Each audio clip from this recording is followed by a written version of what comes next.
Magandang hapon mula sa Pag-asa Weather Forecasting Center. Ito ng ating update sa magiging taya ng panahon sa susunod na 24 oras. Patuloy ang pag-iral ng easterlies o yung mainit na hangin galing sa Karagatang Pasipiko sa malaking bahagi ng ating bansa. Samantala ito namang northeast monsoon o yung malamig na hanging amihan ay nakakaapekto sa ilang bahagi ng extreme Northern Luzon. So dahil sa easterly, sasaan pa rin natin na magdudulot ito ng mainit at maalinsangang panahon for Metro Manila and most of the country.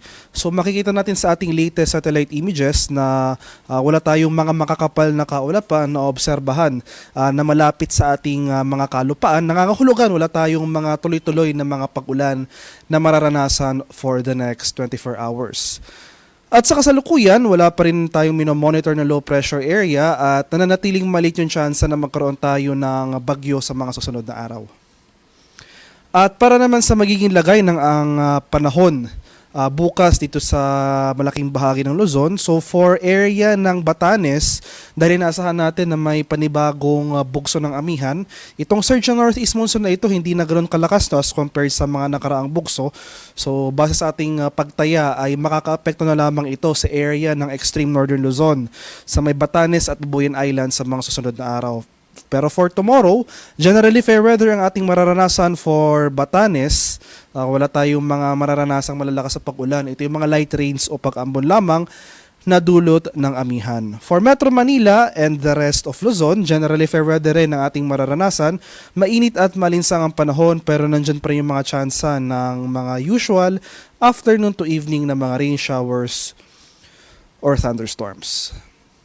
Sa area naman ng Palawan, Visayas at Mindanao, gayon din yung ating inaasahan, no? So dahil sa pag-iral ng easterlies, generally maaliwala sa panahon na ating mararanasan, bahagyang maulap hanggang sa maulap na papawirin. Pero magdala pa rin tayo ng pananggalang sa ulan dahil nandyan pa rin yung mga biglaan at panandaliang pag-ulan na dulot ng localized thunderstorms. Kadalasan nangyayari yung mga ito sa dakong hapon hanggang sa gabi. At sa kalagayan naman ating karagatan sa kasalukuyan, walang nakataas na gale warning sa anumang bahagi ng ating bansa at banayad hanggang sa katamtamang pag-alo na ating mararanasan. Gayunpaman, iba yung pag-iingat pa rin sa ating mga kababayan na maglalayag sapagkat kung meron tayong offshore na mga thunderstorm activity, ito yung mga pag-ulan sa ating mga dagat baybayin, asahan natin yung malalakas sa bukso ng hangin, kaakibat ito ang bahagyang pagtaas ng ating mga alon. At para naman sa ating 3-day weather outlook, yung magiging lagay ng ating panahon sa mga susunod na araw. So for Metro Manila and most of Luzon, so ganoon pa rin po yung ating outlook na wala tayong inaasahang mga dire-diretsong pag-ulan, mga tuloy-tuloy na pag-ulan. Nandyan pa rin yung mga tsansa ng isolated rain showers or mga thunderstorms. So generally fair weather over most of Luzon. So sa mga syudad ng Metro Manila, Baguio at Legazpi, asahan natin itong maaliwalas na panahon. Ganoon rin yung ating inaasahan for Visayas, no? So dry, generally dry ang atmosphere natin. Generally dry weather rin ang ating mararanasan in the coming days. So for Metro Cebu, Iloilo City and Tacloban City, partly cloudy to cloudy skies ang ating mararanasan.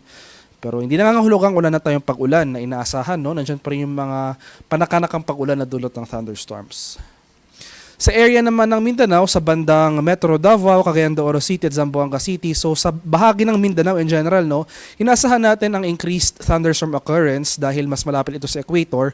At dahil sa pag-iral ng easterlies ay inaasahan na rin natin na mas mataas yung chance ng thunderstorm activity dito sa eastern portion ng Mindanao area. So, pero generally fair weather naman po ang ating inaasahan. Mas mataas na lang yung chance na magkaroon tayo ng localized thunderstorms pagsapit ng hapon hanggang sa gabi sa eastern section ng Mindanao. So sa mga areas yan ng Caraga at Davao region. Haring araw sa Kamaynilaan ay lulubog mamayang 6:04 ng hapon at sisikat naman bukas sa katapos 6:14 ng umaga.